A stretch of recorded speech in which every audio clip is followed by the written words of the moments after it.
ये शशि भाई का ठेका है। इधर आ। मैंने पूछा ये क्या है, किसका है नहीं पूछा। जिंदा रहना है कि नहीं तुझे?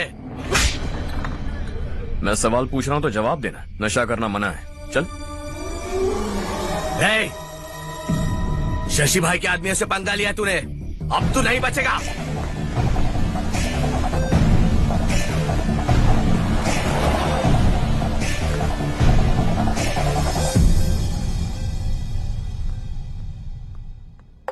बेटा, ये तुमने क्या किया? वो शशि के आदमियों से झगड़ा मोल लिया? वो लोग सड़क पर गंदा काम कर रहे थे तो मैंने उन्हें समझाने की कोशिश की। वो लोग समझने वालों में से नहीं है बेटा। 25 साल पहले रवि नाम का एक लड़का था, वो भी तुम्हारी तरह नेक ही था।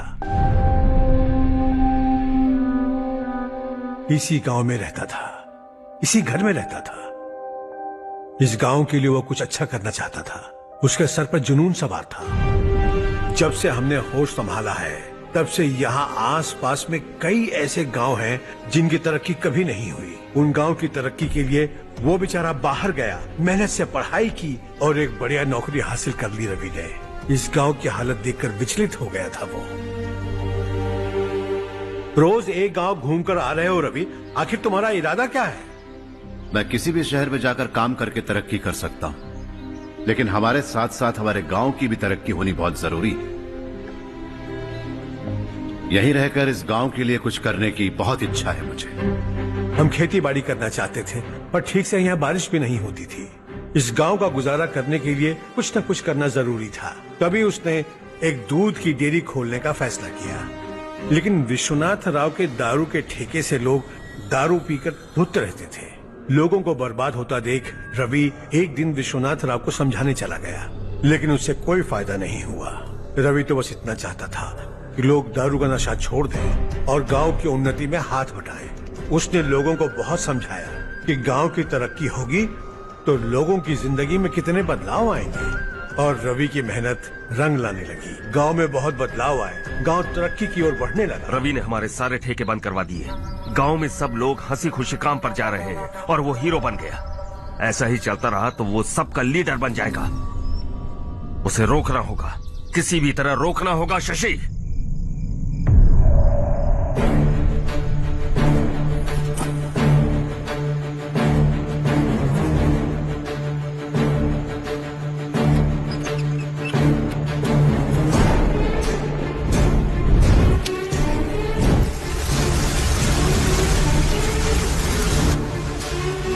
अरे ये क्या?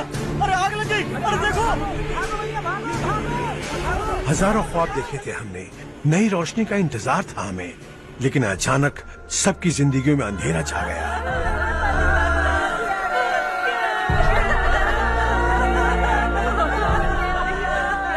ये क्या किया तूने?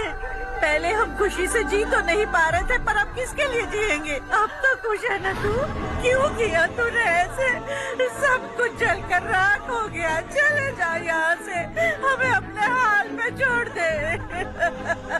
उस वक्त हुए हादसे को लेकर गांव वालों ने हमारे रवि पर बहुत सारे इल्जाम लगाए। पूरा गांव गलतफहमी के अंधेरे में खो गया। डेयरी में मरने वाले लोगों का इल्जाम रवि के सर मढ़ दिया गया। पुलिस वालों ने रवि की एक बात नहीं सुनी और रवि को गिरफ्तार कर लिया। हमारे रवि को जेल हो गई। रवि जेल से बाहर तो आ गया, लेकिन उसका दिल पत्थर सा बन गया। इस हादसे की वजह से उसने गांव और हम सब से रिश्ता तोड़ लिया और हमेशा हमेशा के लिए हम सब से दूर चला गया। उसके जाने के बाद ये गांव अंधेरे में ही जी रहा है बेटा। इस गांव वालों की सारी उम्मीदें मर चुकी हैं, लेकिन जब से तुमने इस गांव में अपने कदम रखे हैं सब कुछ बदल सा गया है। तुमसे बहुत उम्मीदें हैं। गांव वालों की उम्मीदों पर पानी मत फेरो। मेरी बात सुनो बेटा, अगर तुम्हें कभी कुछ हो गया तो हम गांव वाले तो जीते जी ही मर जाएंगे बेटा। बहुत देर हो चुकी है बेटा, जाओ सो जाओ।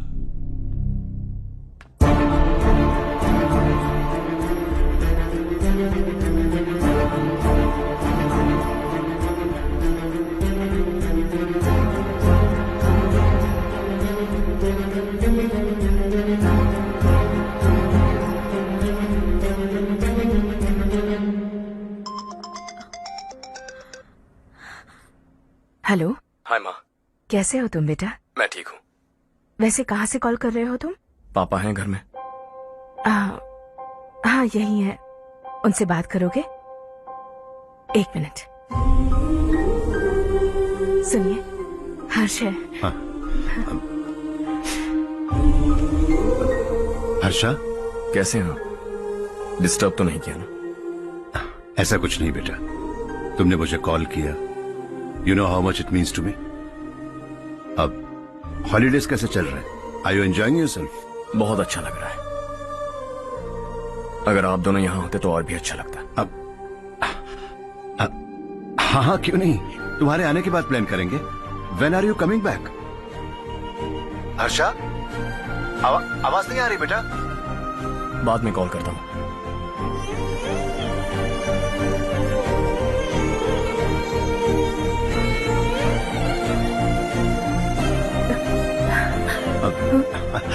हॉलीडे पर जाना है हमारे साथ। उसने अपने आदमियों से पंगा लिया भाई, उसको छोड़ना नहीं। वो पागलों की तरह अपने पैसे गांव पर बर्बाद कर रहा है और तूने कहा था कि वो जो भी करेगा उससे हमें फायदा होगा। खैर छोड़। वो डंबल दे मुझे।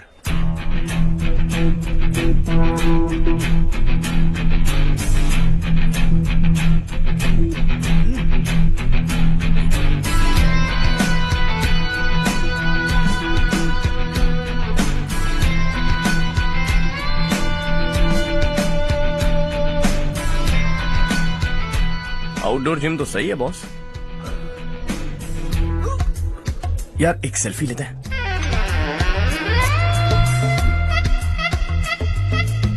फिटनेस अवेयरनेस होनी चाहिए। कल तूने मेरे आदमियों से झगड़ा किया ना? जानता है ना ये मेरे आदमी है। इन्होंने आपका नाम बताया?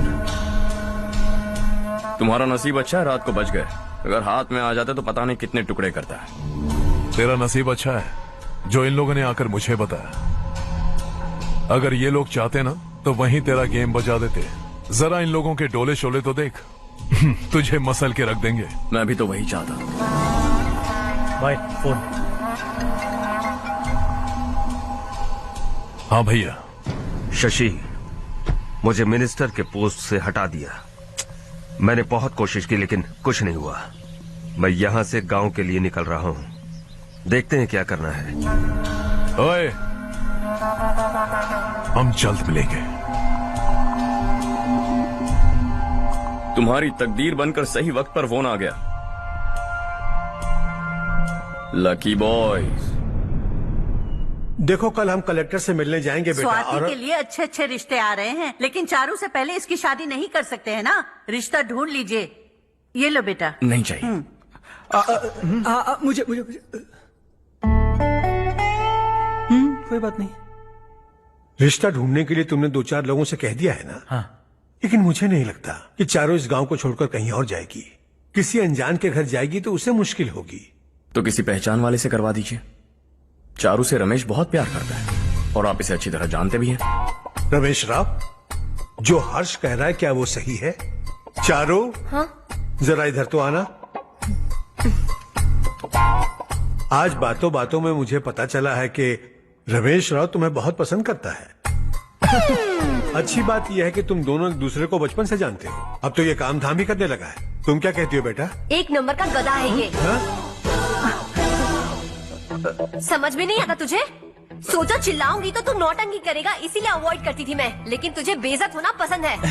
आपकी बात दिमाग में घुसने के लिए दिमाग होना चाहिए ना, जो मेरे पास है लेकिन इसके पास नहीं है। मैं इसे अंदर ले जाकर अच्छे से समझाता हूँ। आप जाकर सो जाइए। आइंदा अगर तू मेरे सामने आया या मेरे बारे में बात भी की, तेरी टांगे तोड़कर तेरे हाथ में रख दूंगी, समझे? तुम्हारा कॉन्फिडेंस देखकर मुझे लगा कि चारू भी तुम्हें पसंद करती है। सॉरी रमेश। तेरे साथ यही होना चाहिए था। चल अभी।